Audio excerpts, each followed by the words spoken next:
CNN imeonyesha vitu vingi sana, lakini kwa masikitiko makubwa, na ni declare na Watanzania wafahamu kwamba mimi anayezungumza sio kwamba ni mtu ambaye sijitambui au ni mtu, hapana.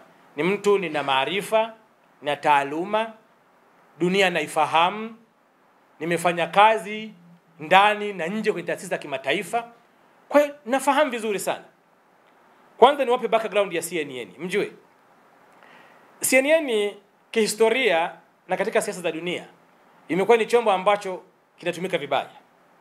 Kinatumika kuchafua nchi, kinatumika kuharibu nchi, kuchochea mapigano katika nchi. Kwa hiyo si chombo cha kuaminika. Ninyi wanahabari mnajua lugha zenu za kutumia. Kinasema si chombo chenye maadili mazuri. Mwaka 1994 CNN ilichangia sana vita na mauaji ya kimbari kule Rwanda. Changia sana. Na iko reported katika ripoti mbalimbali za kidunia.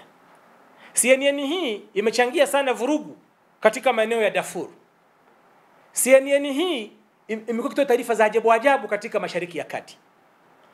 CNN hii ambayo ni ya Marekani, makao yake makuu huko, bado inalaumiwa na rais mwenyewe wa Marekani, Donald Trump. Bado anailaumu kwa kuwa na taarifa ambazo ni za uchochezi ambazo haziaminiki. CNN inasema yafuatayo. Moja, inaonesha picha za miili iliyokusanywa makundi, na inasema kwamba hiyo ni miili ambayo polisi wamerundika. Lakini CNN katika taarifa yake hiyo hatuoneshi mahala gani miili hiyo ipo, ni wapi. Anasema alikuwa na satellite ambayo ilikuwa ina cover siku nzima ya uchaguzi katika majiji yote, Dar es Salaam, Arusha, Mbeya, Mwanza. Lakini satellite gani haiwezi kutambua eneo. Yeye anasema tu miili hiyo hapo. Na nyinyi mashahidi, hizi picha tumeziona kabla ya hapo kwenye magrupu mbalimbali zikiwemo. Sasa hasemi miili iko wapi. Lakini jambo jingine, CNN amekuwa bias. Amekuwa mchochezi. Katika matukio yale yaliyotokea ya uchaguzi, vijana walioingia barabarani kufanya vurugu, waliharibu mali za umma, mali za watu binafsi, kupora, wizi na kadhalika. Vitu hivi CNN havioneshi. Haoneshi kwamba kuna matukio ya uhalifu yalifanywa na vijana waliojiita waandamanaji. Hapa tunaanza kuquestion, tunaanza kutafsiri nia ovu ya CNN. Chombo cha habari ni kama mahakama. Kinataka kutenda kwa usawa, kutoa taarifa kwa usawa. Taarifa yake iko upande mmoja. Sasa inakosa legitimacy. Nia na madhumuni ya taarifa hiyo inarudi kutengeneza moto kwenye nchi yetu. Kitu ambacho hatuko tayari, na Watanzania wote tusimame imara kupinga hilo. Haoneshi madhara. Ziko picha mnazo waandishi wa habari, mabasi yamechomwa, watu wanaingia kwenye maduka kuiba Mwanza, wanasomba mali za watu. Havioneshi na CNN hivyo kama matokeo ya vurugu za waandamanaji ambao walifanya.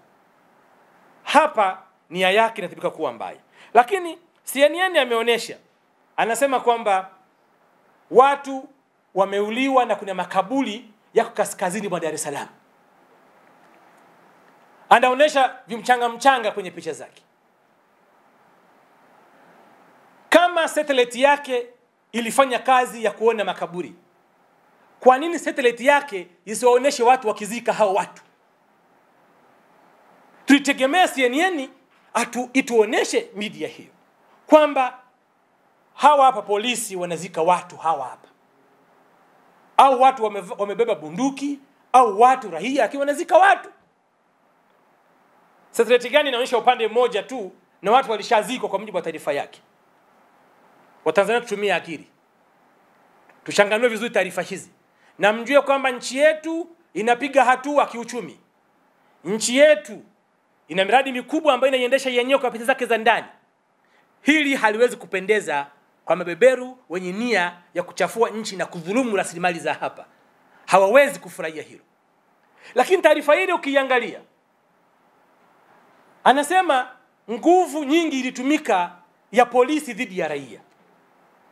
Nilitegemea mimi kama chombo kikubwa cha dunia ambacho kina wataalamu wazuri sana, kingetuonesha basi hata uwiano kwamba tazama, raia mmoja hana silaha, amenyosha mikono, amejisalimisha, polisi 10 wa silaha wanamshambulia. Tulitegemea hivyo ili tuone sasa matumizi ya nguvu yaliyokithiri ya polisi dhidi ya raia. Ndugu wanahabari na Watanzania wenzangu, nyote mlikuwepo na mliona. Mlitegemea jeshi la polisi na vyombo vingine vifanye nini hali ya kuwa umma wa watu umesongamana, unakwenda unaunguza vituo vya mafuta, wanaingia madukani, wanaiba, wanaua watu. Na hapa nitoe ushahidi.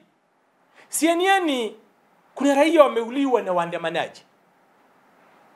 Hasemi upande huo kwamba waandamanaji wameua watu, hasemi. Kwa mfano Dar es Salaam, eneo la Kibo, siku hiyo ya vurugu, dada mmoja ambaye anaitwa Bi Claudia Peter Masawe. Claudia Peter Masawe mfanyakazi wa Vodacom ambaye alikuwa anafanya duka la Voda Shop Mlimani City pale. Mida saa 11 anarudi, amevamiwa, ameporwa begi lake na wale vibaka, ameuliwa. Tarehe 19 alijeruhiwa, akaumia, akapelekwa hospitali ya Bochi, Dar es Salaam. Tarehe 19 amepoteza maisha. Tulitegemea CNN ionyeshe haya kama ingekuwa ni fair, kwamba yako madhara wamesababisha waandamanaji. Lakini tuambizane vizuri. Yuko askari mwingine ameuliwa. Askari ASP Rajabu, nyumbani kwake maeneo ya Vingunguti pale, na alikuwa ni afisa magereza wa Mbarali. Kauliwa, wanasema huyu ni askari. Taarifa zipo. Mbona hii CNN haisemi? Hiyo ni mifano michache. Kama kweli CNN ingekuwa ni chombo cha uhalali, chombo cha nia ya kuonesha madhara yaliyotokea, tulitegemea kionyesha na upande wa pili kwamba haya pia yaliweza kutokea. Huyu mke aliyeuawa na hawa waandamanaji ni mke wa Bwana Anochiche Mgaya. Mke anaitwa Claudia Peter Masawe, mume anaitwa Bwana Anochiche Mgaya. Hospitali ya Bosch 19 pale mtu kafariki, wameenda kuzika kwao kule kaskazini.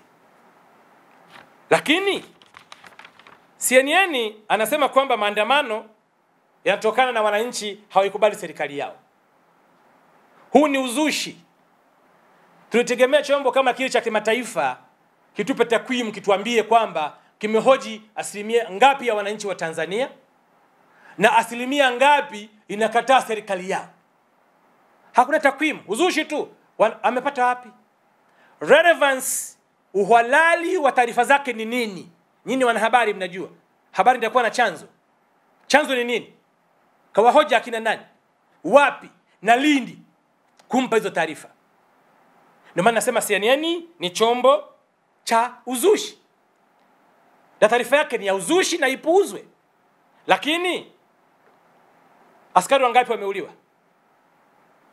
Tunakubali katika kutenda jukumu lao, wako raia waliuliwa.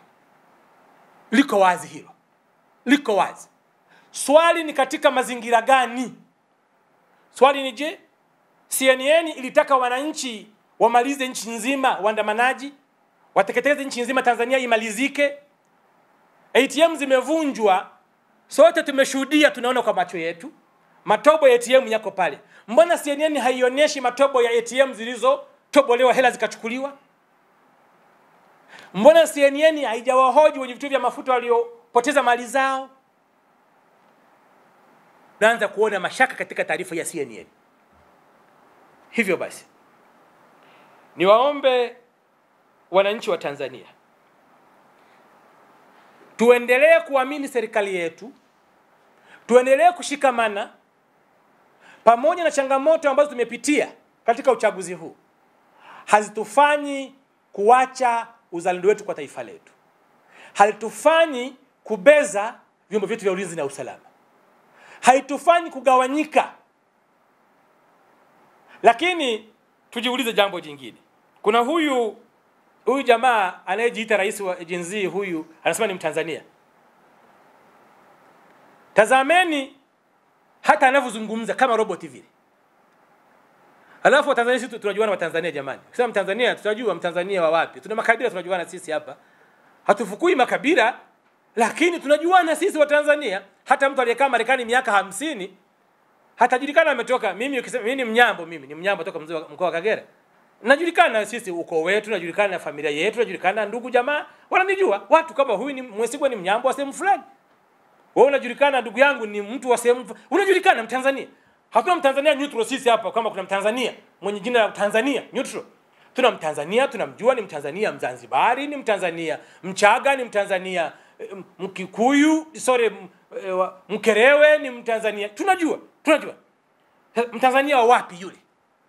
Anajaribu kuaminisha vijana kwamba ni mwenzao wa Tanzania ili apate namna ya kuwaingia vizuri na kuwatumia vibaya.